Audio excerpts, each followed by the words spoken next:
story time. It wasn't my fault. Today's story by Helen Lester and illustrated by Lynn Munziger. Look at his head.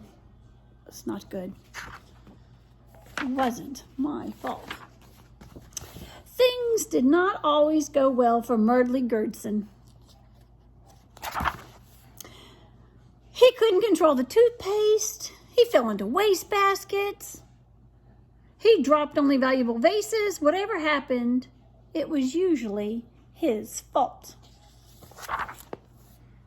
One day he went for a walk in his one too big new shoe, and he had stepped out of the other one, and he couldn't remember where.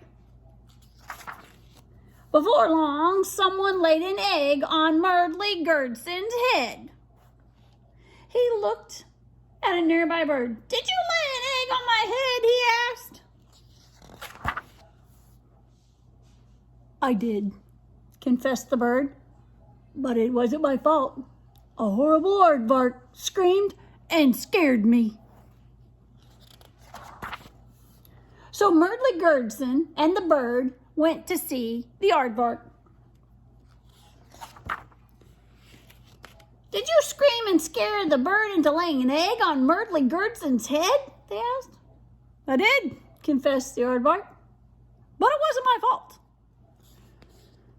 A nasty pygmy hippo stepped on my tail and I screamed, just popped out." Together they went to find the pygmy hippo. "Did you step on the aardvark's tail, making him scream and scare the bird into laying an egg on Merdley Gurdson's head?" they asked. "I did," confessed the pygmy hippo, "but it wasn't my fault. I did it by accident when I was getting out of the way of a hopping shoe with long ears." "Ah, what?" they asked.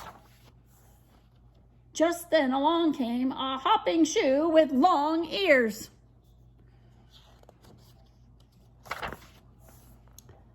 With a pull and a tug, they soon found that the ears were attached to a rabbit. "It wasn't my fault," exclaimed the rabbit. "I was hopping along when I landed in that shoe and I became stuck." The shoe looked very much like the too big shoe that Merdley had stepped out of some time ago. In fact, it was. Merdley thought, "The rabbit became stuck in my shoe and frightened the pygmy hippo who stepped on the aardvark's tail. The aardvark screamed and scared the bird into laying an egg on my head."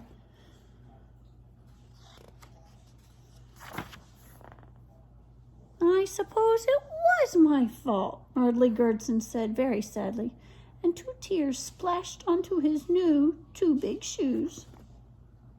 "There, there," said the pygmy hippo and the rabbit, the bird and the aardvark. "Don't cry." "It was my fault," said the bird. "It was my fault," said the aardvark. "It was my fault," said the pygmy hippo. "I think it was the shoe," said the rabbit. "Let's go back to your house and do something about that egg."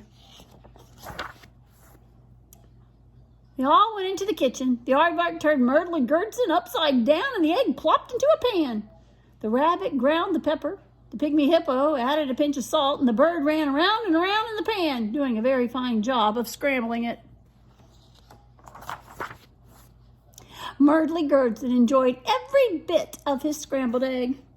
Merdley thanked his friends. He went to the door to let them out, and oh, it wasn't his fault. Who was the first person that he thought did it? I guess it was the bird. But the bird said it wasn't his fault. He blamed it on the aardvark, who blamed it on the pygmy hippo, who blamed it on the rabbit, who was in his shoe. Oh, poor Merdley. The poor egg on his head. Hope you enjoyed the story.